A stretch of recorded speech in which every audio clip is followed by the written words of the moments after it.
Welcome to Uzbekistan. This historic country is teeming with ancient architecture and breathtaking sights.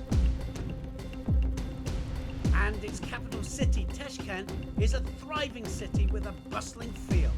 Lots of beautiful areas to explore and some impressive modern architecture. The highly anticipated draw for the 2014 Tashkent Grand Prix saw huge media interest as everyone was here looking to earn precious ranking points in the build-up to the Rio 2016 Olympic Games. As the players and coaches looked on, we saw the entry of some big names, especially from the home nations. On the morning of the first day, the stadium was ready and waiting, and there was no doubt who the home fans were here to see. There was a hive of activity as all the players tried to make sure they were ready to give themselves the best possible chance of Grand Prix gold, knowing that even one mistake could cost them the chance to represent their country at the biggest event of them all in just under 2 years' time. The home nation had a strong entry, but maybe their best chance lay with their talisman. Could he give the crowd what they craved? We start at under 63 kilograms, where one of World Judo's top superstars was in action. Gerbi became world champion back in 2013, but was here in Tashkent trying to make amends for failing to defend her title in Chelyabinsk. Last weekend in Astana, she exercised some of her demons by taking gold with a trademark ippon in the final. She had bounced back to winning ways. But the real acid test was here in Tashkent. Could she send a message to the judo world by winning 2 World Tour golds in as many weeks? And her elimination categories suggested she could. One big ippon followed another as Gerbi made the final. Last week's performance in Astana was rusty by comparison. The cobwebs well and truly blown off here in Tashkent. Gerbi's opponent in the final would be Austria's Unterwasacha, who looked understandably nervous ahead of a showdown with an athlete of Gerbi's phenomenal throwing power. Would Gerbi make it 2 in a row? Well, can Gerbi win 2 back-to-back? I think she can. Big arm over the top straight away. Oh, in for the Uchimata. Unterwasacha just gets off it. Allowed that big arm over the top. Big Surigoshi pull with that arm. Now Gerbi looks for the sleeve. Right against left this is. Unterwasacha, well, shouldn't stay there really. Gerbi now, oh, she's got the neck. Now can she get the leverage with the leg? Oh, this is similar to the other strangle that she used, but this time with her opponent's jacket, and now she's got the pressure on. Unterwasacha can't get out. And she's put the leg over the neck, and she's putting the leverage on there. You can see that. Gerbi is really pulling, but and it's all over. It's all over. It's a one given. And that was brilliant stuff there from Gerbi. Well, she really did. She changed the strangle a little bit, but very similar to the one she used before, with her opponent's jacket this time. Second time she's won this tournament. And that was great stuff from Gerbi, the biggest thrower in women's judo, and she shows that she's got Newasa as well. She's right the way underneath the neck there, and then the leg goes over the top of the head to get the leverage. She falls back onto it to get even more leverage, and then it was all over. She gets the submission, and she gets the ippon. כן, אני מאוד מאוד מרוצה.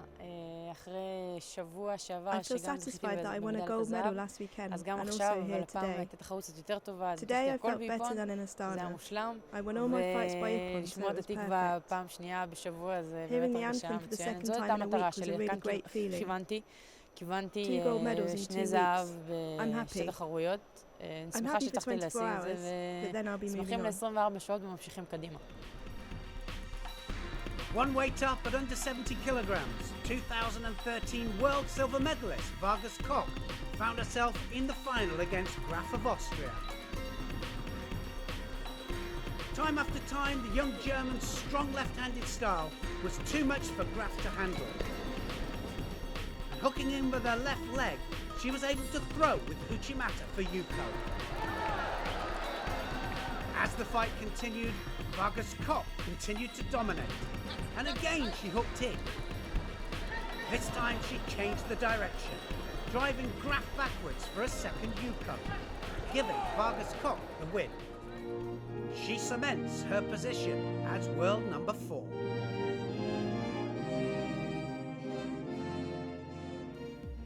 In the heaviest women's weight of plus 78 kilograms, it was Ukraine's Iromka who came out on top against Kinzerska in an all-Ukrainian final.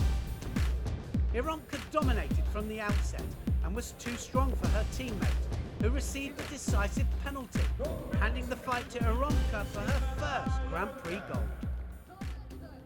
One weight down at under 78 kilograms, Pogacelik couldn't keep the smile off her face as she prepared to fight Maranic.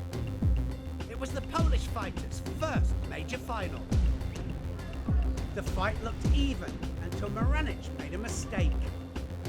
A weak sumigation left her vulnerable in Newaza, and Pogacelik took advantage, freeing her leg and securing the hold down. She was thrilled to earn herself a first Grand Prix gold medal. The under 52 kilograms saw the first of 2 gold medals for Romania.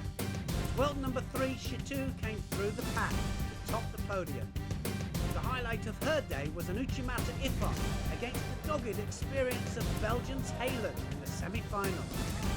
Lightning fast reflexes on display by Shitu. Awaiting her in the final was Adia Sambu of Mongolia. Superior tactics was Shitu's weapon of choice. The dominating right-handed stance saw the Mongolian unable to respond. Penalties ensued, and when all was said and done, Shitu was left sporting gold in Tashkent. And up one weight to under 57 kilograms, it was Capriorio who joined her compatriot in taking gold back to Romania. Her final was more eye-catching. After lifting her opponent clean into the air, Capriorio sent her hips across and brought her crashing back down to earth and onto her back. Victory for Capriorio. The icing on the cake of a great day for Romanian judo. I feel great because I've won the gold medal. And I came here after the World Championships, where I lost in my first fight.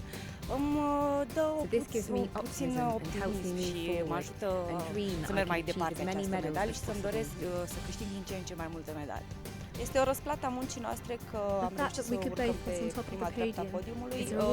Mai avem nenumărate competiții până la finalul anului, începem cu Abu Dhabi, Tokyo, terminăm cu Tokyo. Sperăm să urcăm și pe podium aceste competiții. In the lightest female weight, gold went to Belgium's Van Snick, who was excited to be back on top. It was a welcome return to form for the Belgian. Her final against Akas of Turkey couldn't be settled in normal time and went to golden score. And there the Belgian struck. Dropping underneath her opponent with Sorisura Kamigoshi, she couldn't get the full rotation required for the Ippon. But she didn't need the Ippon. In golden score, any score wins. And Yuko was enough for Van Snick. There was another Belgian in the final of the men's minus 100 kilograms, the shape of Havana Grand Prix champion Nikiforov. He was against Egypt's Darwish. With 30 seconds to go, Darwish got his arm over the top. And try as he might, Nikiforov couldn't stop the Uchimata. Yuko. With no time left on the clock, Darwish held on to take his first Grand Prix gold medal since 2009. A proud moment for the Egyptian.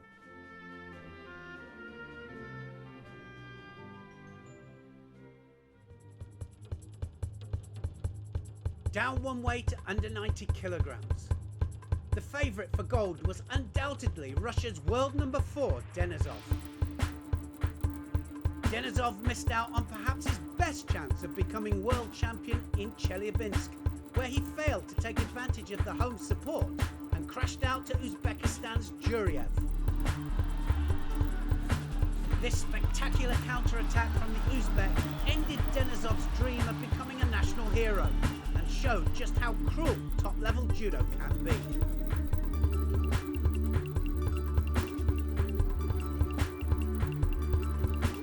Here in Tashkent, the Russian found himself up against his bogeyman again. And once more, it looked like the Uzbek would get the better of him as he took a Wazari lead. But Denisov dug deep, went one better by scoring an ippon to defeat Juriev and exact a small measure of revenge for Chelyabinsk. Facing off against Denisov in the final would be Eder of France. The Frenchman was in dangerous form throughout the day and saw off his opposition with some emphatic ippon judo. This switching hit technique against Vicenti of Italy, the pick of the bunch. What a dear spoiled Denisov's perfect comeback. Well, both of these fighters are big throwers. Denisov, though, when he goes, he goes. But most big throwers do, I have to say. Eder, though, been on great form all day. He's dangerous. He's a big thrower. He can change direction as well. He goes left, he holds left, and he changes it to the right. So does Surikomigoshi. He's got the sleeve now, and Denisov needs to get out of there, I think. Denisov got the left Tayatoshi and Uchimata. Who's going to go in first? Oh, look at that, it's Eder! Oh, brilliant ippon there from Eder. And he went in for the Sodi Surikomigoshi, switched the direction halfway through. Look how he pops the hips across, readjusts, and then just directs him onto his back, and Denisov couldn't do anything about it. That was brilliant control by Eder. It really was. He held left, he went right, he switched the direction, and he was right the way over the top, Denisov. And that brilliant comeback, well, a little bit, still got the silver, but Eder was brilliant. Eder gets gold for France, and it's their first gold of the tournament. And if I was going to say anything about this man, I'd say he's got to work on his defence, because when he does go, he goes big. And that win by Eder, well, it was emphatic. And there were more fireworks in the bronze medal contest between Vicenti and Juriev. Classical Tayatoshi throw from the Italian to secure the bronze medal and disappoint the Uzbek crowd. Traditional judo at its best. Great stuff from Vicenti. After Eder's gold, there was more success for France and another brilliant moment in the under 73 kilos bronze contest. Up against IJF, Prix showed impeccable timing and skill to catch the Russian napping. You rarely see such an effortless technique in top-level competition. When you do, it's a real treat for judo fans. A well-deserved bronze for Prix. The final was an all-Mongolian clash between Sanjurgul and Hashpatar. This attack from Sanjurgul, the 2012 Olympic bronze medalist, was the closest either came to scoring and was decisive in his victory over Hashpatar. A 1-2 for Mongolia at under 73 kilograms.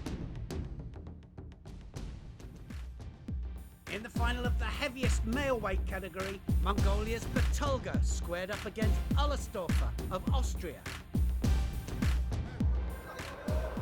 Well, Ullerstorfer done very well to get this far, and he's still attacking. Ochigari there, didn't get the turn. Now, Batulga looking for the double lapel turn.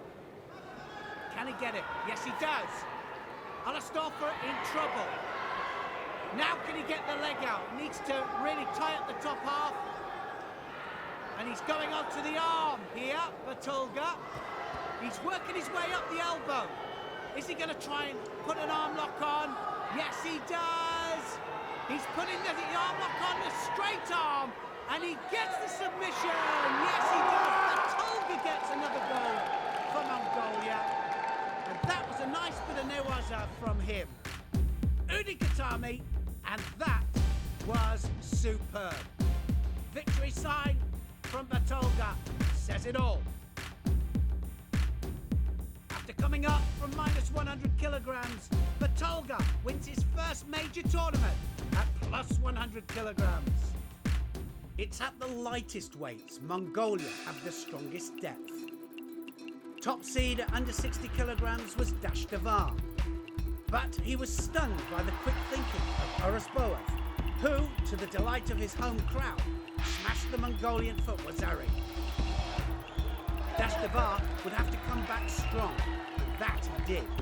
Forcing Uruzboev onto the edge, the Uzbek stepped forward and fell into Dashdavar's trap. A frantic battle on the ground ensued, and Dashdavar won, pinning his opponent for Ippon and taking the third gold medal for Mongolia. For Uzbekistan, however, the wait for gold continued. There was another chance of top spot for Uzbekistan in the under 81 kilos final, where the top seed was Imamov. He was up against Greece's Mostopoulos. How can Imamov get Uzbekistan's very first gold medal of this tournament? And, well, they're locked up. Somebody's going to go. Oh, look at that. Wazari, Mostopoulos. Mostopoulos now just got to get that leg out.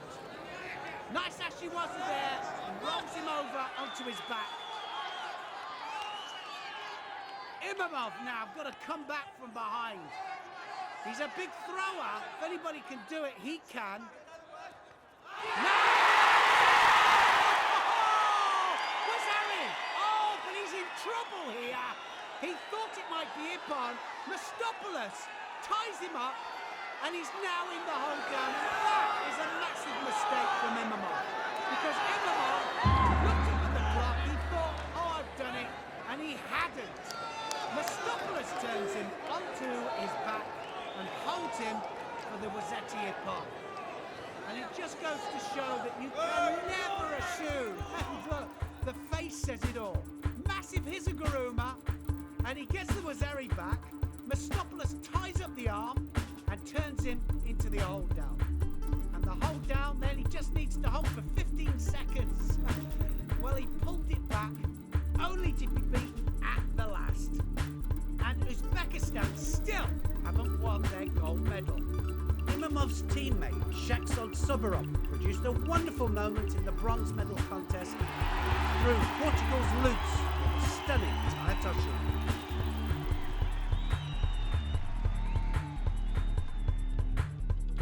But the bronze medal from him and the silver medal from Imamov was not enough. They wanted the gold.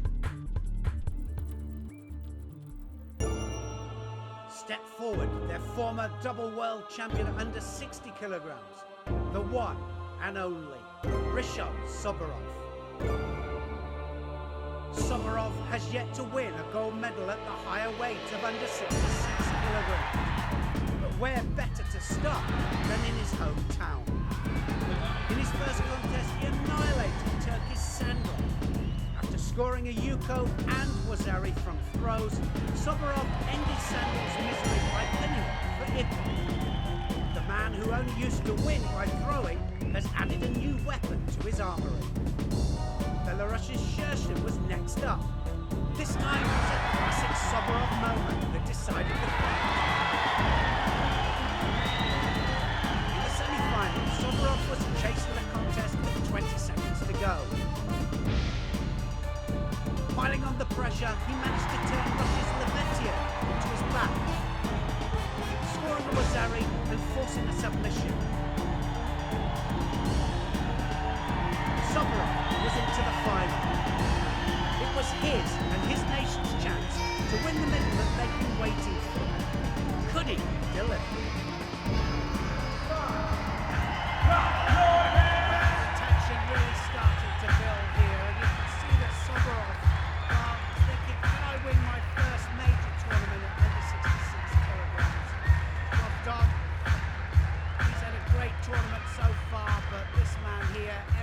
here to see him. So Sobirov, can he win their first gold medal? The crowd think he can. He is absolutely brilliant when he's brilliant, Sobirov. And he's going to be going left and right guaranteed. But he's got to be careful also of Dovdon. They can both attack both sides. They can both come in from different angles. You never know where it's going to happen. Look at that. Koshiguruma there on the right from Sobirov. The crowd were on their feet. That was super stuff there. Holding left, went right. Big concentration from the coaches. And he's dominating the sleeve there, Sobirov, on the left. And there he changes it to the other flank as well. And Dovdon just manages to stop himself going onto the side. And the crowd are absolutely loving this. Now he's dominating the sleeve again. Arm over the back this time. Setting up the line for attack. Well, something's going to come now. Has he got the line? Brilliant stuff from Sobirov. So cool, calm and collected. Like I said, he attacked both flanks. He's gone to the other side twice and now changed it. Uchimata doesn't get more classical than that. When he rolled him onto his back, it was a Wazari and the crowd loving it. He really is the hero. 37 seconds left. Can he hold off? Dovdon. He wants the belt. He wants him round the back. He's trying to pick it up. Goes onto his back. Sobirov changes the direction. Wazari Awazitiapan and Sobirov celebrates. Uzbekistan have their first gold medal. Their hero gets it for them. And look, a smile on his face. You don't see that very often with Sobirov, but there he is. Very intense person. And that was brilliant.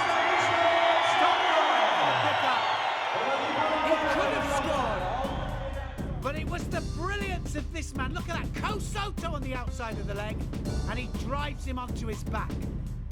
First major tournament win for Sobirov at under 66 kilograms. Twice world champion at under 60 kilograms. And with the World Championships just 10 months away, can he be a major threat at the higher weight in Astana?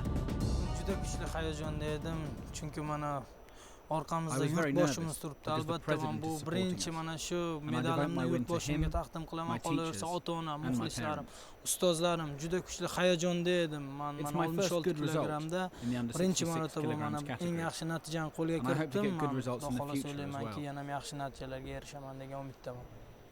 Men 2012-yilgacha 60 kilogramda kurashgan bo'lsam, 2012-yildan 66 kiloga o'tdim. Mana birinchi yutug'im mana Toshkentda Grand Prix 2014 yutdim.